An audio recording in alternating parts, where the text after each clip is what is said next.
విశాఖ స్థానిక సంస్థల ఎమ్మెల్సీ ఎన్నికకు టీడీపీ దూరమైంది. చంద్రబాబు నిర్ణయంతో పోటీకి దూరంగా ఉండనుంది కూటమి. టెలికాన్ఫరెన్స్ లో తన అభిప్రాయాన్ని కూటమి నేతలకు చంద్రబాబు తెలిపారు. వెంటనే కూటమి నేతలు చంద్రబాబు నిర్ణయాన్ని ఆమోదించారు. హుందా రాజకీయం చేద్దామని, ప్రజల అభిప్రాయమే ముఖ్యమని చంద్రబాబు స్పష్టం చేశారు. అధికారంలో ఉండి గెలిచే అవకాశం ఉన్న రాజనీతిజ్ఞుల్లా చంద్రబాబు వ్యవహరించారని అటు నేతలు ప్రశంసలు కురిపిస్తున్నారు. ఇక ఈ అంశంపై మరింత సమాచారం మా ప్రతినిధి రవిచంద్ అందిస్తారు. రవిచంద్, సుమా, ఈ రోజు టీడీపీ కీలక నిర్ణయం తీసుకుంది. నిన్నటి వరకు కూడా విశాఖ స్థానిక సంస్థల ఉప ఎన్నికల్లో అభ్యర్థిని నిలపాలని భావించింది. బైరా దిలీప్ చక్రవర్తిని కూడా అభ్యర్థిగా దాదాపు ఖరారు చేశారు. కానీ ఆఖరి నిమిషంలో టీడీపీ అధినేత ముఖ్యమంత్రి చంద్రబాబు ఈ ప్రతిపాదనని తిరస్కరించారు. ఎందుకంటే రాజకీయాల్లో నైతిక విలువలు పాటించాలి. ఆనాడు స్థానిక సంస్థల ఎన్నికల్లో టీడీపీ పోటీ చేయలేదు. అన్ని కూడా మెజారిటీ మొత్తం కూడా వైసీపీ ఉంది.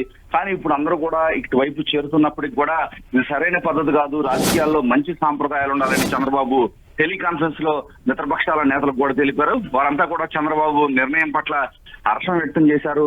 రాజకీయాల్లో ఉన్నత విలువలు నెలకొల్పేందుకు ముందుకు వచ్చిన చంద్రబాబును కూడా అభినందించారు. వారంతా కూడా పవన్ కళ్యాణ్ కావచ్చు, జనసేన, బీజేపీ నేతలు కూడా రాత్రి కూడా పురంధేశ్వరితో కూడా చంద్రబాబు చర్చలు జరిపారు.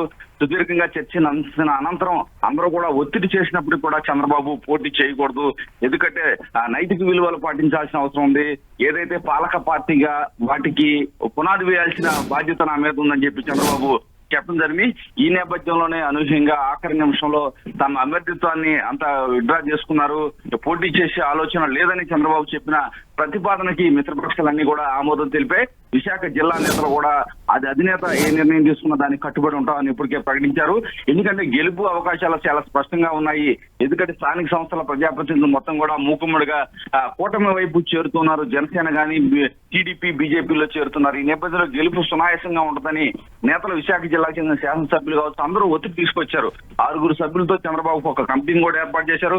వారంతా కూడా చాలా స్పష్టంగా చెప్పారు, గెలుపు అవకాశాలు చాలా స్పష్టంగా ఉన్నాయి, అందరూ కూడా కూటమి వైపు మొగ్గు చూపుతున్నారని చెప్పినప్పటికీ కూడా చంద్రబాబు సత్యేమిరా అన్నారు. ఎట్టి పరిస్థితుల్లో కూడా నైతిక విలువలకు తిలోదకాలు మనమే ఇవ్వకూడదు.